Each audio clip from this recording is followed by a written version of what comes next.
Bismillahirrahmanirrahim. Assalamualaikum warahmatullahi wabarakatuh. Alhamdulillahirabbil alamin. Wassalatu wassalamu ala sayyidina Muhammad wa ala alihi wa sahbihi ajma'in. Sahabat pencinta Al-Quran yang dirahmati oleh Allah Subhanahu wa taala, pada kesempatan kali ini berjumpa lagi bersama saya di channel Belajar Mengaji Iqra. Jadi untuk kesempatan kali ini kita akan belajar mengaji, melanjutkan di surah At-Taubah halaman 202 juz 11 ayat 94. Kepada sahabat semua ataupun pencinta Al-Quran, disimak dan dipahami agar tidak kesilapan dan kejanggalan waktu membacanya. Jadi kepada sahabat semua ataupun pencinta Al-Quran, yang pertama sekali yang belum subscribe, segera dibantu subscribe supaya tidak ketinggalan video kami selanjutnya dari channel Belajar Membaca Iqra. Jadi untuk menghematkan waktu, langsung saja kita mulai membaca ta'awud dan basmalah terlebih dahulu. Baik, langsung saja kita membacanya.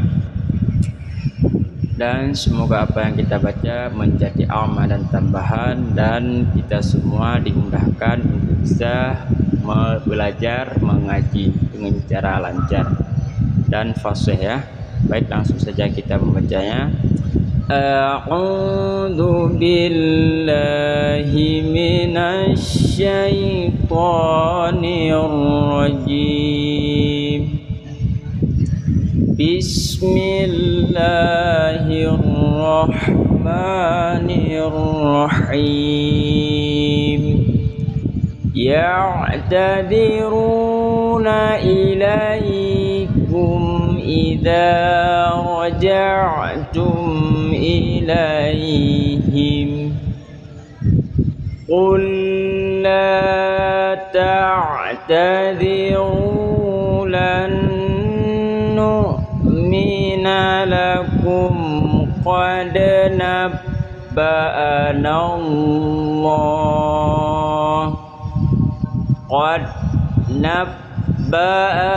Allahu min akhbarikum wa sayarallahu amalakum wa rasuluhu thumma turadduna ila alimil ghaib wasyahadati fayunabbi'ukum bima kuntum ta'malun.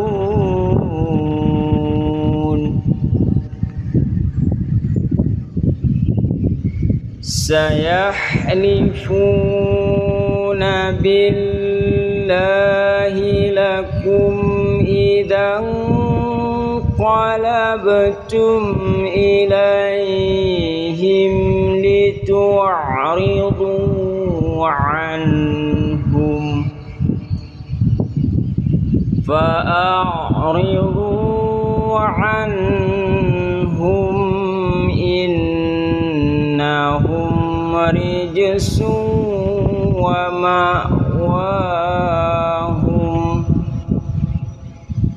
ma'wahum jahannamu jazaa'an bima kanu yaksibun. Yahlifuna lakum litardau anhum fa in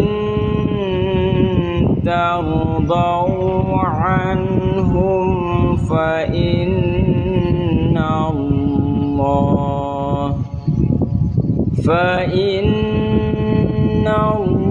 Allaha la qaumil fasiqin.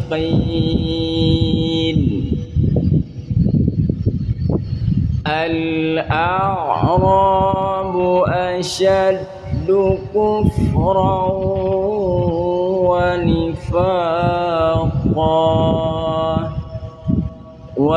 ونفاقا وأجدر ألا يعلموا حدود ما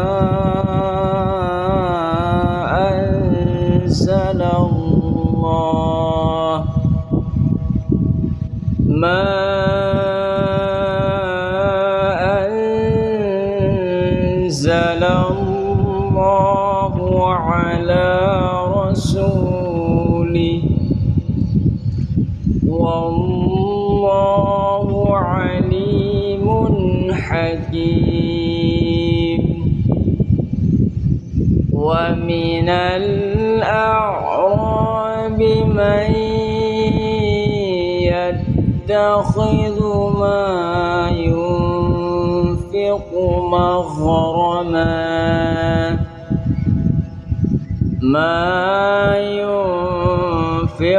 مغرما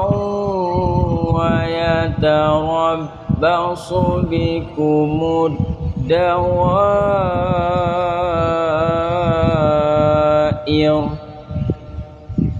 عليهم دائرة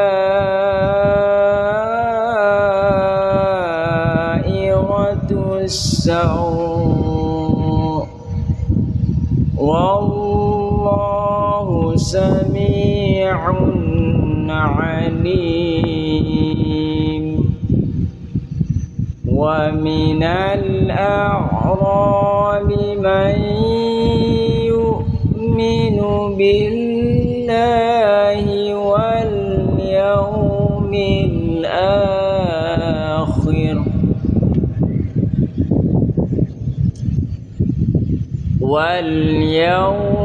الآخر ويتخذ ما ينفق قربات